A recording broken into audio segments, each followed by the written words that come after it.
रोज़ एक खुदकुश बम्बार फटता है, आप हमें टॉप 25 इकॉनमीज़ में शामिल होने की खुशखबरी सुना के एमको की जन्नत की बात क्यों कर रहे हैं। लेकिन फिर आपने देखा कि जिस तरह उस वक्त जनाब नवाज शरीफ साहब की क़यादत में हमने सब ने टीम के तौर पे मेहनत की, अल्लाह ताला ने सी पैक जैसा तोहफ़ा हमें दिया।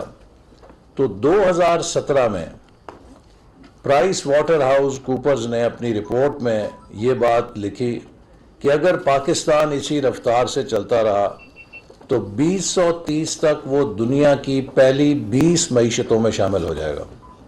तो प्राइस वाटर हाउस कूपर का ये कहना कि 2030 तक Pakistan will be in the top 20 economies हमारे उस हदफ की वैलिडेशन था जो हमने 2025 तक टॉप 25 इकॉनमीज़ में शामिल होने की लिए तजवीज़ किया था।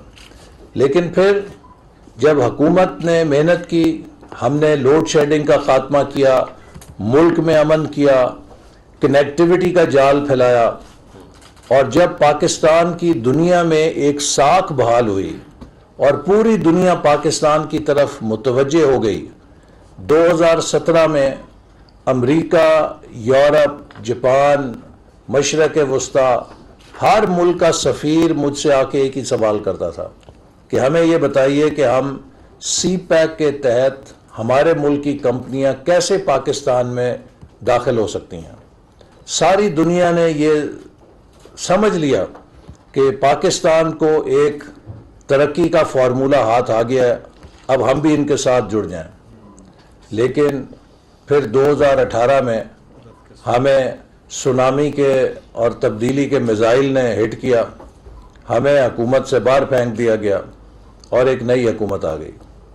हुकूमत की तब्दीली कुदरती हो या गैर फितरी हो, जमहूरी हो या इंजीनियरिंग से हो, वो एक खेल का हिस्सा है।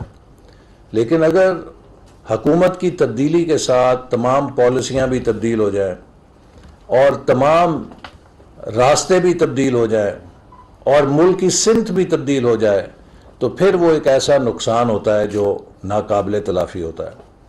जो नई हुकूमत आई उसने पिछली हुकूमत के हर काम को गलत साबित करना और पिछली हुकूमत की हर कामयाबी को नाकामी साबित करना अपना ईमान बना लिया, और उनकी तमाम तर तवज्जो इस पर थी कि हम कैसे साबित करें कि पिछले दौर में सिर्फ करप्शन हुई है, पिछले दौर में हर चीज़ गलत हुई है।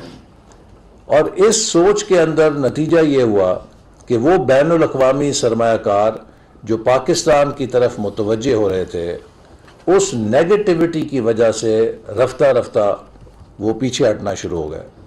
खुद मुल्क के अंदर उस इंतकामी माहौल ने ये हालात पैदा कर दिए कि कोई अफसर फैसला करने की जुर्रत से कासिर हो गया। 10 रुपए की फाइल पर भी कोई अफसर साइन करने के लिए तैयार नहीं था। लिहाजा हमारा पूरा इंतज़ामी ढांचा मफलूज हो गया। मंसूबे और पॉलिसियाँ फाइलों के अंदर घूमने लग गईं और उन पर अमल दरामद रुक गया। जिस मुल्क के अंदर फैसले ना हो, जिस मुल्क के अंदर इंतज़ामी मशीनरी जो है उसका बिल्कुल आप जो हौसला है या उसकी इनिशिएटिव को ख़त्म कर दें, तो फिर वो मुल्क दलदल में फंस जाता है। इसी तरह जो सरमायाकार हैं वो भी खौफज़दा हो गए कि अगर हमने पैसा निकाला तो पता नहीं हमें क्या पूछे जाएंगे सवाल, हमारी कैसी पड़ताल होगी, तो बेहतर है पैसा या बाहर ले जाओ या उसे ज़ेरे ज़मीन कर दो।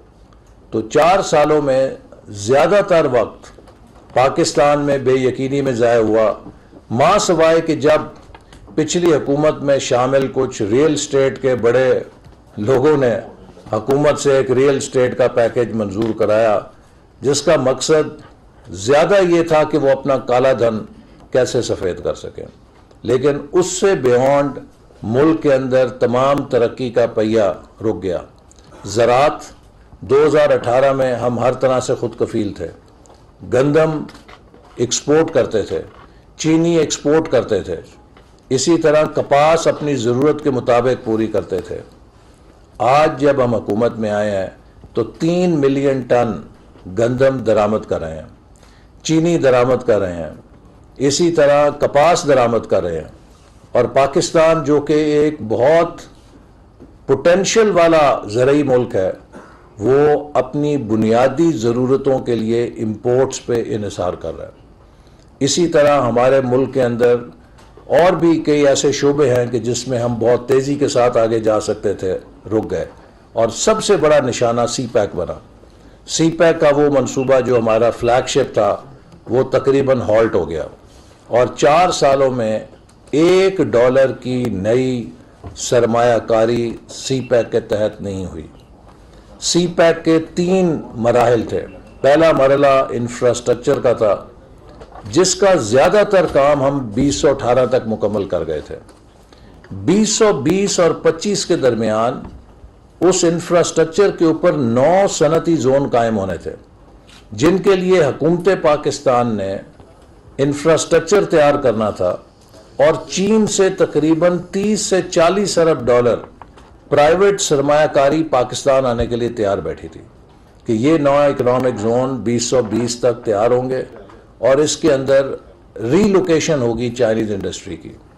लेकिन ये बात जान के मुझे भी दुख हुआ और आप भी परेशान होंगे कि पिछली हुकूमत ने 2 सालों में उन इकोनॉमिक जोन्स में जो 2020 तक तैयार होने थे क्या कारकर्दगी दिखानी थी, बल्कि 2022 तक एक भी इकोनॉमिक जोन मुकम्मल तौर पे तैयार नहीं हो सका और 5 पर तो सिरे से काम ही नहीं शुरू हुआ। तो लिहाजा जो बैनुल अक़वामी सरमायाकार है वो किसी मुल्क का सालों साल इंतज़ार नहीं करता। उसके पीछे तो सारी दुनिया पड़ी होती है कि वियतनाम आ जाओ, कंबोडिया आ जाओ, लाओस आ जाओ, बांग्लादेश आ जाओ, सोमालिया आ जाओ। हर मुल्क आज ऑफ़र कर रहा है, इथियोपिया आ जाओ, किसी जगह चले जाओ, और हर मुल्क उसके लिए बेहतरीन मराद पेशकश कर रहा है। तो वो सालों साल इंतज़ार नहीं करता। नतीजा ये है कि हमने उस इंडस्ट्रियल कोऑपरेशन की विंडो को खो दिया जो 2020 में चीन ने हमारे लिए खोली थी, और अब हम उस खिड़की को दोबारा खोलने की कोशिश कर रहे हैं और उन स्पेशल इकोनॉमिक जोन्स की तैयारी के लिए वसाइल फराम कर रहे हैं ताकि जल्द अज जल्द उन्हें मुकम्मल किया जाए और हम चीन से इंडस्ट्रियल ट्रांसफ़र ऑफ टेक्नोलॉजी और इन्वेस्टमेंट उसको दोबारा इस मुल्क की तरफ मुतवज्जे करें और हम ताकि इंडस्ट्रियलाइजेशन की तरफ जा सकें। इसी इंडस्ट्रियल जोन के तहत एक इकोनॉमिक जोन इस्लामाबाद में बनना था जो कि वफाकी हुकूमत ने खुद बनाना था, लेकिन 4 सालों में उसके ऊपर कोई काम नहीं हो सका। और अब हमने उसके लिए पैसे मुख्तस किए हैं और CDA ने 1000 एकड़ जगह रवात की तरफ उसके लिए निशानदेही की है। तो हम उम्मीद करते हैं कि इस साल में उस पर हम काम शुरू करेंगे और तेज़ी से उसको आगे बढ़ाएंगे। लेकिन जो आपकी तजवीज़ है मैं उससे मुकम्मल इत्तफाक करता हूँ। मैंने भी ये बात इन्हें बोर्ड ऑफ इन्वेस्टमेंट को कही थी, लेकिन उनकी दलील ये थी कि ये CDA अब जगह निशानदेही कर चुका है और इस्लामाबाद में और हमें जगह इस मुनासिब निर्ख पर नहीं मिल सकती, क्योंकि जो अब दुनिया में इकोनॉमिक जोन का तस्वर है या इंडस्ट्रियल जोन का तस्वर है वो सिर्फ कारखानों पे मबनी नहीं है।